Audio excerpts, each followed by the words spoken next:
Hello! When you're ready to close the little gap at the base of a mitten thumb, you can use the tail to do it. We'll start by putting that tail on a darning needle. Slip it right through the eye. And then we'll pick up our work.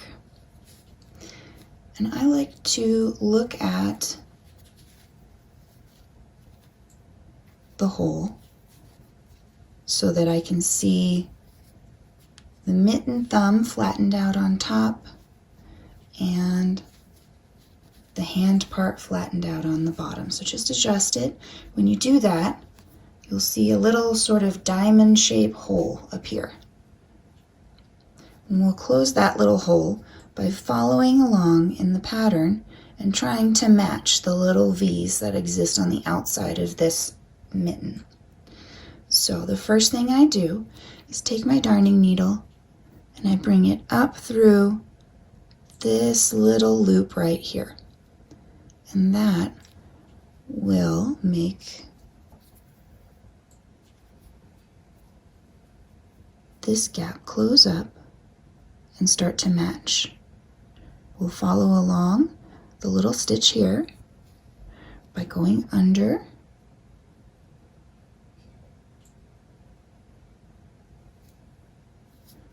sewing that through. Don't let your tail fall off your darning needle. This does work if you have, it works a little better if you have a longer tail, but this is what I have, so this is what we'll work with. Then we follow and we go down, following that little pattern through the hole here. But then we're going to jump to the other side and go through this hole as well.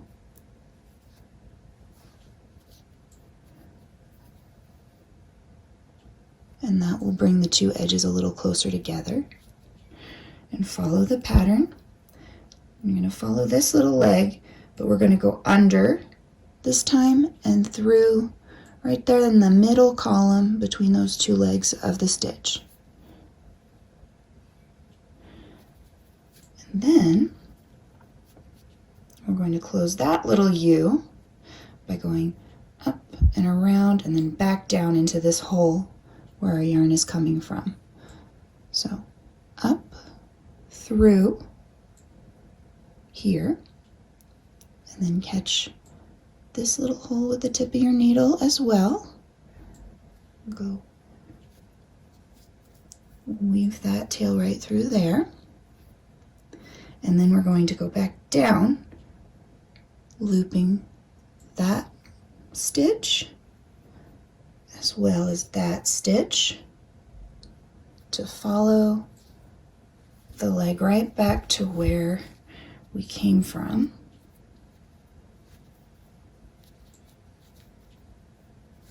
And then as you pull it, it closes the hole.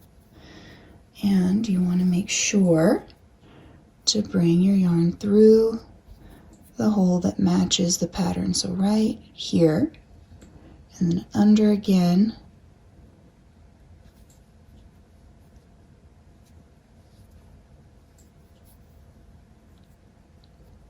Your hole is basically gone, so we can tuck our tail back into the inside of the mitten.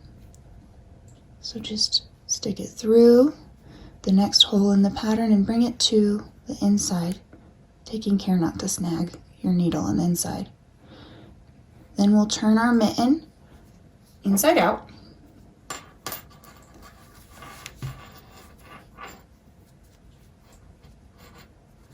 You don't need to pull the thumb all the way through for this. You can just leave it like that. Keep your tail on the darning needle. Mine fell off, so I put it back on. And then we'll find the nearest stitch that's not going to be too easily seen on the outside of the mitten. I would say this stitch here will work well. You're not going to see that on the outside. So I wrap around that stitch just once, and then I'll slip that tail off the darning needle.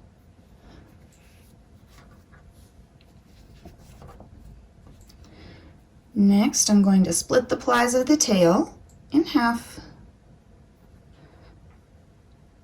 And I'm going to make a little knot.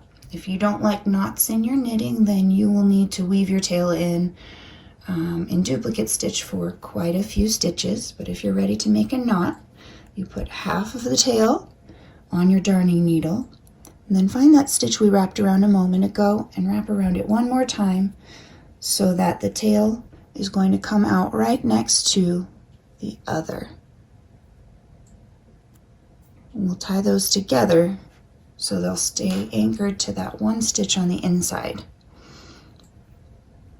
Face those tails in opposite directions and then grab them with opposite hands. And we'll cross them, bring one through the other,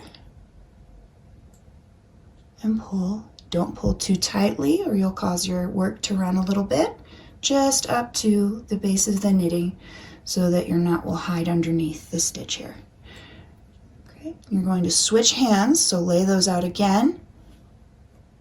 Pick up the right string with the left hand, left string with the right hand, and cross them.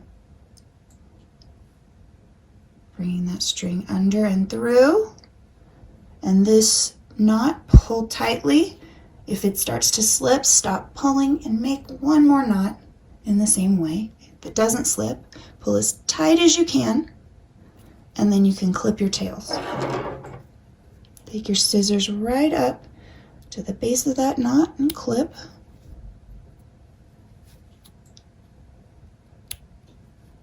And discard the tails. And you've woven in that end. Stretch a little to make sure nothing comes undone on the inside. You see the knot is very tiny and hides itself and you can hardly feel it. Then we'll flip the mitten right side out. Stretch it a bit to block it out, sort of, before we go into a full blocking. And make sure we really did close up that hole well. And it's all gone. And you're ready to block that mitten or wash it and wear it. I hope that you found this helpful, and I hope that you have a wonderful day.